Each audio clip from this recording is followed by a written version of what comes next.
easy to miss this corner of the Navajo Nation, just 100 miles west of Albuquerque.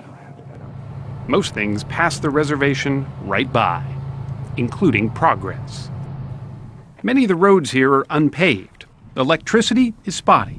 Unemployment in the area hovers near 70%. But perhaps most shocking of all, an estimated 40% of the people who live here don't have access to running water. And the sink, what does the sink do? We don't use the sink because there's no running water. It's just there. Yeah. Loretta Smith and her husband share this small mobile home with their disabled granddaughter, Brianna. 7? That's how old? With no indoor plumbing, what little water the family has inside is carried in, bucket by bucket, stored in plastic barrels outside.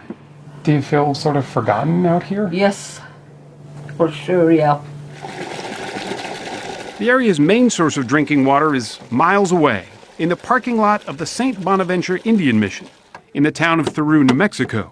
Okay. Getting water here can mean a 100-mile round trip for some families. And the mission's office manager, Cindy Howe, says many don't even have access to a car. What happens when they run out of water?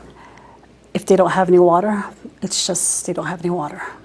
And sometimes I get so frustrated. Why can't people get water? And that's where Darlene Arviso comes in. They call her the water lady.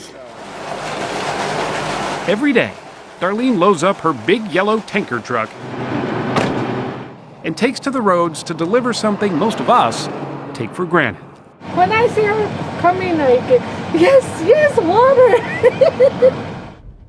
Darlene is Navajo, born and raised right here on the reservation. Pretty much know everybody, right? She's used to carrying precious cargo. She's been driving the school bus on the reservation for years. But her water route is a job that she considers almost sacred. I'm proud of what I'm doing for my people, and I love my job. So. Do you? Yes, I do. What do you love about it so much? I go out every day to meet different families, yeah. There are 250 homes on her route, and she can only get to each family once a month, and sometimes not even then if the mud gets too thick. Which is why when she does make it, it's often treated like a celebration. Nina Garcia has never had a day with running water in her life. Unlike the rest of us who use about 100 gallons of water a day, Nina has been getting by on only about 7 gallons. That's a hard truth that Darlene has a hard time watching. Sometimes I wish I could do more. How do they make it last so long? Well, they just have to stretch out their water, and yeah. I say this, as having been raised Catholic with full knowledge of what I'm saying. Darlene Arviso is a living saint. The fact that this man, George McGraw, is on this reservation at all is a testament to just how dire the Navajo situation is. Do you see yourself? He runs a nonprofit called Dig Deep. He normally works in developing countries, digging wells in places like South Sudan, Kashmir, and Cameroon. But now, the problem is right in his backyard. I really had no concept that this kind of material poverty existed in the U.S. But it does. The question is, why? It should be regarded as a national embarrassment. We took that question to Dan McCool, a political science professor at the University of Utah, who studied Indian water rights for the last 40 years. How is this possible in this day and age that Americans don't have running water? American Indians in Arizona and New Mexico were not allowed to vote until 1948. They did not have a voice. They weren't in line politically when the money, the funding, the projects, and the water was being allocated.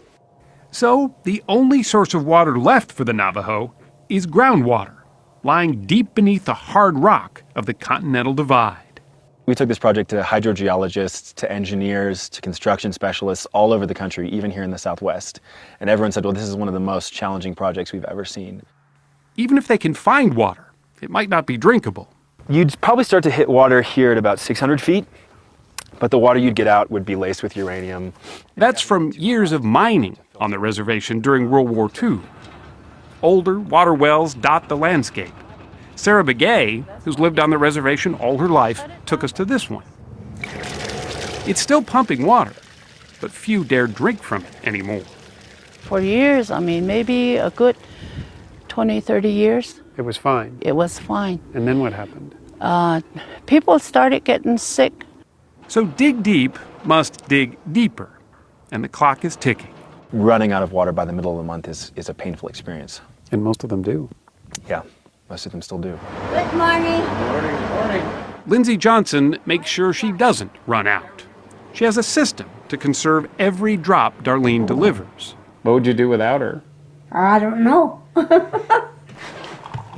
Aside from her morning coffee mug, she uses only paper plates and cups, so she doesn't have to wash dishes. Like her fellow Navajos, Lindsay shares her home with as many as 8 other people. When it comes to washing hair, 2, maybe 3 of them will all use the same water. Good. Lindsay's 16-year-old granddaughter, Yvonne, says almost everyone here finds ways to cope without running water, but few want to talk about it. People don't share their stories. Yeah. I don't either. You don't tell them? Because why? It's like, it's kind of embarrassing. It's just hard. So who's to blame for this? The counties and the states say, oh, it's the federal responsibility, and the feds say, well, we're broke, it's the states and the counties' responsibility. It's a lot of finger pointing. Oh, yes, yeah, a lot of passing the buck. And so, the Navajo wait. Has Darlene kept you updated on everything going on with the well, the new well? Yeah. George's Dig Deep well is coming along, but it will cost close to $500,000 to complete, and all of it is funded by donations. Pittsburgh, huh? But even if the well gets up and pumping, Darlene still won't be out of a job. A new well doesn't mean homes will suddenly have new plumbing. What it means is clean water will be more readily accessible, a first step. The next will be building gravity-fed storage tanks like these that could be hooked up to faucets inside. But that's several years and probably countless fundraisers away. Things are not simple here. But every time we have even the smallest success in this project, those little moments are so tremendously impactful for me. I think I'm really starting to live for this project. It's ours. Do you think you'll ever see a day where everyone here has water? I just hope so. I just pray and that they'll have running water. Yeah. A simple wish the Navajo people hope won't just be a drop in an already empty bucket.